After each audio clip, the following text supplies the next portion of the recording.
1927, Kuyumjian Iranoui, né en 1901 à Istanbul. Ce jour-là, les bénévoles de l'association analysent un lot d'une soixantaine de passeports issus d'une donation. Ces passeports sont recoupés avec les registres du camp Odo afin de retracer le parcours des familles arméniennes rescapées du génocide. Situé dans les quartiers nord de Marseille, ce camp était un ancien site militaire de la Première Guerre mondiale. Il servit à l'accueil d'une partie des 60 000 Arméniens qui ont trouvé refuge dans la cité phocéenne. Ces deux registres, donc nous avons plus de 5000 personnes sur 5 ans, de 1922 à 27. Nous les avons donc mis sur une base Excel. Et donc toute personne, qu'il soit à New York, à Lyon ou à Marseille, peut, en passant par notre site Wabaram, retrouver peut-être leurs ancêtres, un grand-père qui est passé par le camp. Par exemple, nous avons une personne qui est aux États-Unis qui vient de nous donner un message il y a 2 jours en disant qu'elle était très heureuse d'apprendre que ses grands-parents étaient passés par le camp Odo et qu'au cours d'un prochain voyage en France, elle vient chez Aram pour voir de visu le registre, car vous le savez, c'est tellement plus émouvant peut-être d'avoir un nom à l'encre que d'avoir un fichier numérique.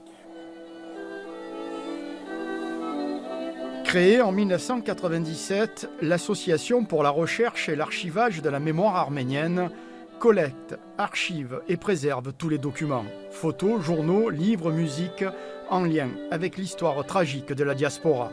Ici, avec la numérisation de cette collection de vinyles, on redécouvre l'âme d'un peuple. De par donc les chants que le révérend Père Komidas est allé chercher dans les villages, donc il a écouté, donc il en a créé aussi plusieurs centaines, voire des milliers, on découvre ce qu'a été la poésie grâce au troubadour Sayat Nova. On découvre ce qu'a été la musique, on connaît la liturgie, on découvre ce qu'ont été les chants religieux qui sont d'une beauté, qui sont magnifiques lorsqu'on les écoute. Quand une langue d'un peuple est parlée, lue et écrite, ce peuple ne meurt jamais. Dans ce petit atelier, Maryse restaure chaque année une 50aine de livres. Ces livres, écrits en arménien, arrivent souvent en piteux état. Après les avoir débrochés, elle va les recoudre, page après page. Comme on était un peuple chrétien, la première des choses qu'ils emportaient avec eux, c'était la Bible. Hein. Donc les très vieux livres, c'est ça en général. Hein. Et tu arrives à faire défiler là les documents, oui. D'accord. Quand on parle de la mémoire, on va prendre le chapitre du génocide. On en parle, on l'apprend, on se le transmet. Et puis les génocides continuent. Les massacres continuent. Les massacres de masse. Alors on pourrait se dire, mais à quoi ça sert tout ça? Non, mais ça sert quand même.